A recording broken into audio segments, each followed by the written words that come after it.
Hey, welcome back guys. In this video we'll learn variables in Java. So what is a variable? A variable is a container which holds the value in memory while the Java program is executed.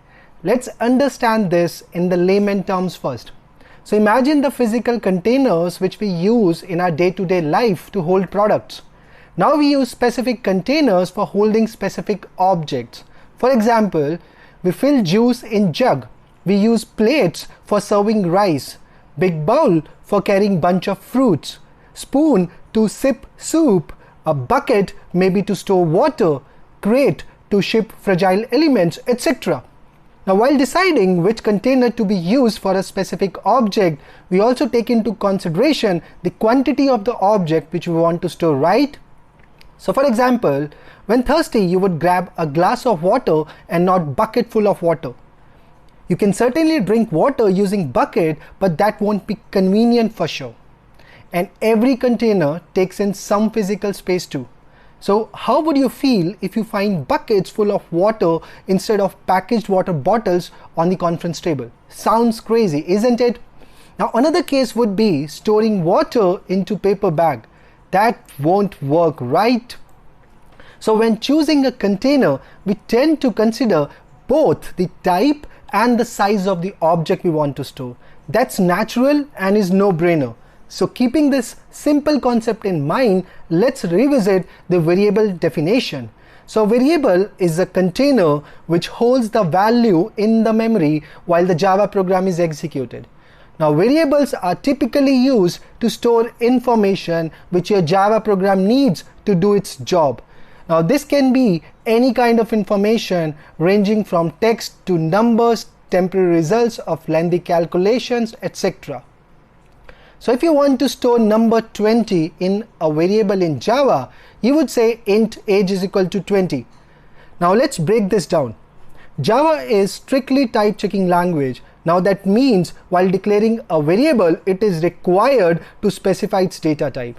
So since 20 is a number, you mention int as the data type. Now int is one of the data types available in Java to store whole numbers. Now int stands for integer and it can store both positive and negative whole numbers. After mentioning data, you mention the type of the variable. This name, also called as symbol, is nothing but a pointer to memory address. To understand this better, you have to relate it to how we locate places or locations in real world. In most cases, we use address for our convenience rather than using geolocations like longitude and latitude information, isn't it? So this variable name, age, offers us the convenience of not knowing the physical memory address. Then you see this equal to symbol. This is an assignment operator which is used in Java to assign values to variables. It assigns the value on its right to the variables on its left. That is, 20 is assigned to the variable age, and then you have the value 20 which gets stored in the memory. So since a variable is a container, we have to consider both the type and size of the value to decide on the right data type. If we pick inappropriate data types, one of the two things happen.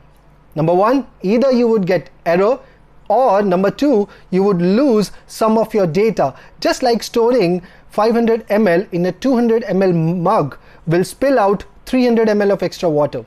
So in short, smaller data types would fit into larger data types. By doing so, we would waste precious memory, and the reverse would entail data loss. We would see this practically in upcoming videos. So what are the different types of data available into Java? Well, there are two types of data types in Java, as you see in this image. Primitive data types. The primitive data types include Boolean, character, byte, int, long, float, and double. And non-primitive data types, which are also known as object reference, include classes, interfaces, and arrays, etc. Now in Java language, primitive data types are the building blocks of data manipulation. These are the most basic data types available in Java language. Now please note that primitive data types are not objects, no reference to objects. Classes and objects would be explained in later videos in this series. Now in this video we will discuss primitive data types only. So there are 8 types of primitive data types which can further be categorized into numbers, Boolean and characters. Now numbers can be further subcategorized into whole numbers and fractional numbers, guys, isn't it? So we have these 2 types of numbers, meaning the fractional numbers and the whole numbers. Now whole numbers or integer types store the whole numbers, positive or negative, for example 100 and minus 100. But important thing is there should not be any decimals, okay? Now valid types are byte, short, int and long. Which type you should use depends upon the numeric value. Okay, so floating point types represent the numbers with the fractional part containing 1 or more decimals. There are 2 types, float and double. Now let's discuss these one by one. So the first one is byte. The byte data type can store whole numbers from -128 to 127.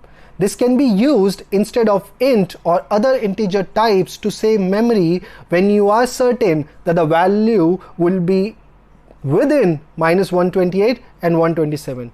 Now it takes 8 bits, or you could also say like 1 byte. Next one is short. The short data type can store whole numbers from 32,768 in negative to 32,767 in positive. Now it takes 16 bits, and you could also say 2 bytes. Next one is integer. The integer data type can store whole numbers as shown in the range in this matrix, and it takes 32 bits, or you could say 4 bytes.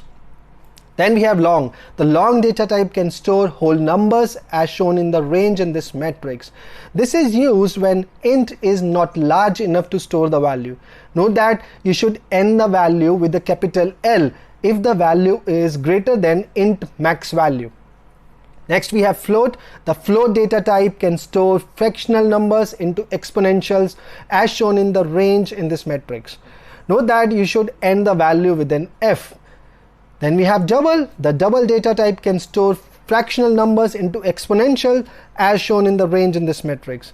Not mandatory, but note that you should end the value with a D, a small d, to make things clear regarding the data type. And also this is considered as the default data type in Java for fractional numbers. Now whether to use float or double, well, it depends upon the precision you're looking for. And the precision of a floating point number indicates how many digits the value can have after the decimal point. The precision of float is only 6 or 7 digits, while the double variables have a precision of about 15 digits. Therefore, it is safer to use double for most calculations. Then we have Boolean. A Boolean data type can only take the values true or false. Boolean values are mostly used for conditional testing, which you will learn more about in upcoming videos. Characters. The character data type is used to store a single character. The character must be surrounded by single quotes, like capital A enclosed between single quotes. Alternatively, you can use ASCII values to display certain characters. Also, please note that a primitive type has always a value. So if you don't see any explicit value, they still carry the default values as mentioned in this image. And if you assign a value greater than a max value of the data type, you would get an error like the assigned value of type XYZ is out of range. So that's about primitive data types in theoretical perspective. So I'll see you in the next video, and we'll cover each one of these types practically. Thanks for watching.